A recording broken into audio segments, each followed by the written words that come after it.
All right, had a lot of requests for a liner replacement tutorial.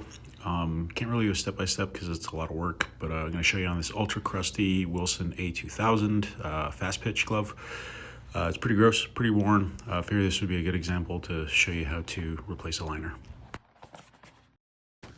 Okay, not going to give a class on how to take the glove apart. Pretty obvious. Remove the lace, remove the binding, pull the liner out. But just showing the war. This is the result of a soft leather liner up against your skin. It's pretty fucked up, and we're gonna get working. All right, we have all of our pieces cut out.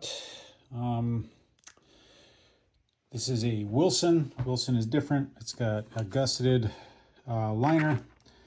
So just keep that in mind. This is going to look different than almost every other brand out there. Doesn't mean it's better or anything. It has many issues because of the amount of seams in it. However, it's just a little bit different. So we'll get this sewn together and let's go. All right, so a gusseted liner.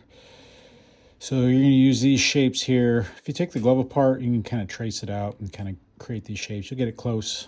And then this is the back of the hand. So sew these together here. So this is a lot of tedious small sewing, and then you put it all together, and then it goes along here and creates the tonal or tubular shape of the finger stalls. So not exactly easy, very, very tedious and time consuming, but I'll put it together so you can see what I'm talking about.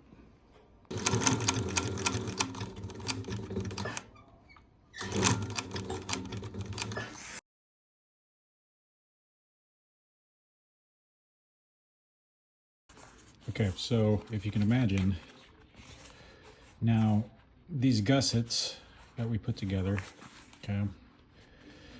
Also, when I'm doing repairs, not making a whole glove, I use every part of the side of leather that I'm using. So if there's a little scar or whatever, it's not gonna hurt anything. Shit costs money, so I try to use every part of it. I won't put a brand directly on the palm, but if it's like a small scar or whatever, like right here, doesn't matter. That's gonna go on. I need every inch of leather. This stuff's expensive.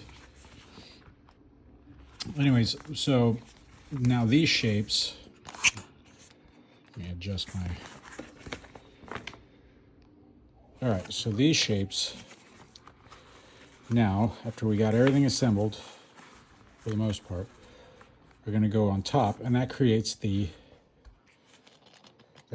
shape of the finger stalls, like that. Wilson does this different.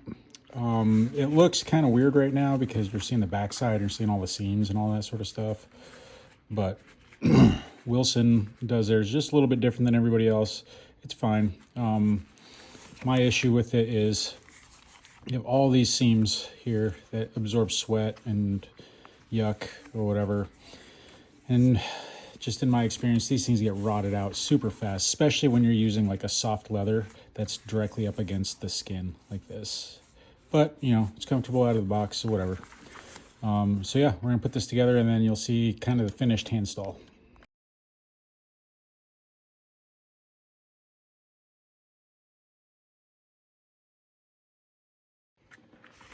All right, something we're gonna talk about while you're putting this together. I mean, you could reuse the old felt. We replace this with F1 felt. I can't remember the thickness. I'll have to look it up, but get this from Granger. There's like another felt store on the internet somewhere. Really, it does help with the structure of the glove. But yeah, we replaced the felt, and then now we're gonna just shove it all in the glove. All right, get it all finished up. Knee thumb holster, wrist strap holster, slides in right there, I guess. Gusseted liner, very, very challenging repair. If you're new to sewing and leather craft in general, I mean, obviously work your way up to this. I mean, you could just go fucking YOLO and give it a shot. It's always you're never gonna not learn from anything. So that'll be a learning experience, but yeah, good to go. We're gonna get it binded up, put some gray binding on this, and then show you when we're done. All right, here we are, completed glove, binding, liner, lace, new web. super challenging repair, very difficult to do. It's not perfect, but you know, looks 1,000 times better than what it was, and this young lady is super happy with her glove. So check it out. Let me know what you think in the comments.